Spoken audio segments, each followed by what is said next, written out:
और एक संस्था के माध्यम से गांव में बच्चों को पढ़ाने आई थी। राज पढ़ाई में बहुत होशियार था। अनामिका ने उसकी प्रतिभा को पहचाना और उसे स्कूल से आगे भी पढ़ाने का निश्चय किया। धीरे धीरे अनामिका राज की जिंदगी का अहम हिस्सा बन गई।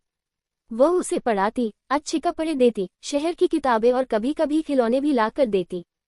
सावित्री जानती थी कि अनामिका उसके बेटे को बेहतर भविष्य देने में मदद कर रही है। उसने कभी ईर्ष्या नहीं की, बल्कि आभार व्यक्त किया। राज भी समझ गया कि उसकी दो माएं हैं, एक जिसने उसे जन्म दिया और दूसरी जो उसे जिंदगी जीने की राह दिखा रही है। वह दोनों को समान प्यार करता था। समय बीतता गया। राज पढ़ लिखकर एक बड़ा अफसर बना। जब उसने एक पुरस्कार समारोह में भाषण दिया तो उसने कहा, मैं जो भी हूँ इन दो देवियों की वजह से हूँ। एक ने मुझे जन्म दिया और दूसरी ने मुझे उड़ना सिखाया।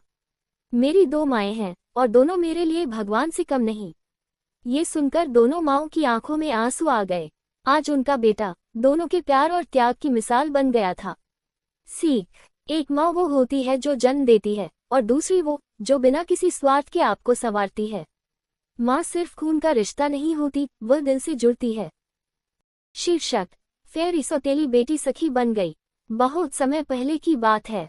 एक छोटे से सुंदर राज्य में एक दयालु और सजीव हृदय वाली परीक्षा जैसी लड़की रहती थी। नाम था आर्या। उसकी माँ बचपन में ही गुजर गई थी और कुछ वर्षों बाद उसके पिता ने दोबारा शादी कर ली। नई माँ संध्या अपने साथ अपनी बेटी मीरा को लेकर आई।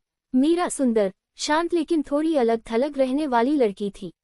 आर्या ने शुरू से ही चाहा कि वे दोनों बहनें बने, एक दूसरे की दोस्त बने, लेकिन मीरा हमेशा दूरी बनाए रखती।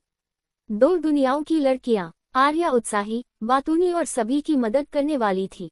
उसके हाव भाव ही किसी परी की तरह थे। सब उसे फेरी गर्ल कहकर बुलाते। वहीं मीरा अंदर से टूटी हुई थी।